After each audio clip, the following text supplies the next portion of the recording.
I saw this story being passed around today, and I just thought I had to comment on it because I'm a huge Anthony Bourdain fan. I was a huge Anthony Bourdain fan. I liked his take on the foodie community, traveling. It was a little bit of metal grunge mixed in with sophistication, and his writing was elegant, pure, and beautiful to read. And so seeing this new story come out about a revealing final text that he texted out saying, "I hate my fans too. I hate being famous. I hate my job." And that's really sad. Because I think we all have this this idea of being famous is wonderful. Being famous is amazing. That's why we, make podcasts. That's why we enjoy content creators. That's why we all want to be rock stars. We all want to be comedians. We all want to have eyes on us. But sometimes we forget that sometimes the person behind the camera is actually in a lot of pain and suffering. And sometimes when you attack their content and call them a douchebag or racist or transphobe, that it affects them, and that they're people too deep down inside.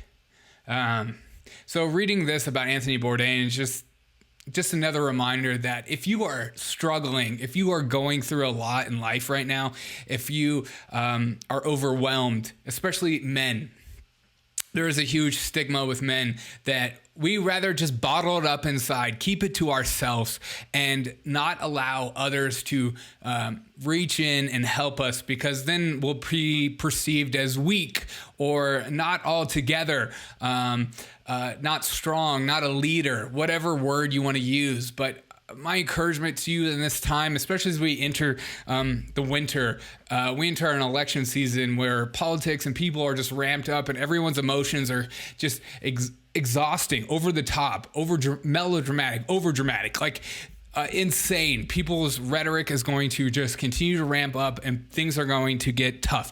That if there are, content creators or there are people that you follow, that my encouragement to you is to reach out to them and tell them how much they've impacted your life and stuff like that. Because I think sometimes doing this is hard.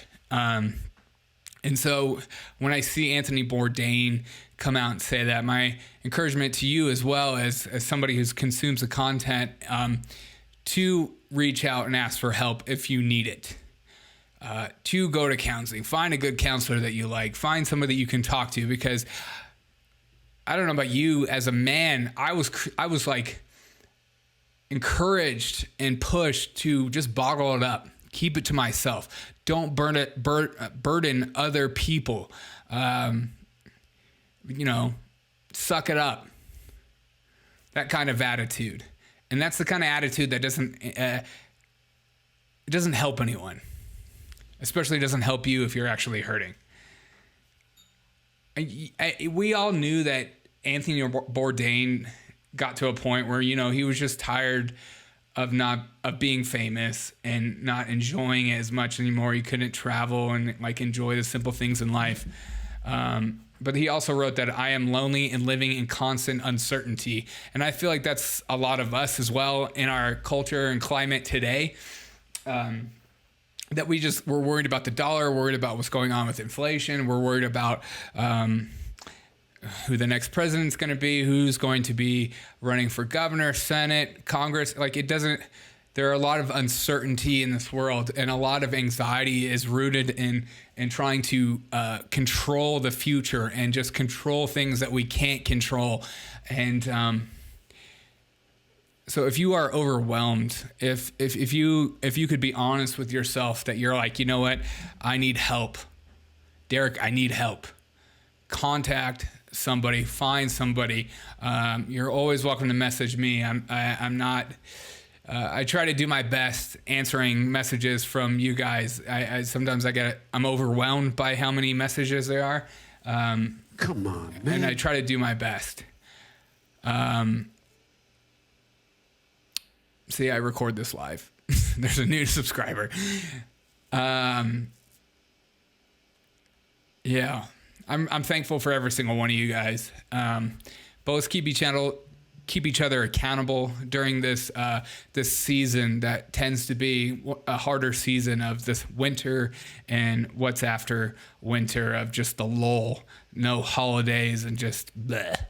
So if you're hurting, if you're struggling, don't be. Most men are more willing to commit suicide than actually talk to somebody, and that is devastating. Fight the stigma. Fight the idea of I can just handle it. I'll just suck it up. I know there's a lot of content creators and influencers out there that'll tell you that kind of crap of just like, you don't need to talk to somebody else. Just be a man. Freaking suck it up. Get another job. Work out. Like, yes, these are all good things. But sometimes having a space where you can just go in and just open up and let out all the things that overwhelm us throughout the day is important to have. And I want to encourage you as a man to fight the stigma. And if you need help, and if you're honest with yourself, you're like, I could use somebody to talk to, find somebody. Don't bottle it up. Don't remain lonely. Don't remain in high anxiety, high stress, and high depression. It's not worth it. It's more worth it to just talk with somebody about it. Have a great day. I have another video coming out. But men, we got to do better, brother. Help each other out. All right, bye.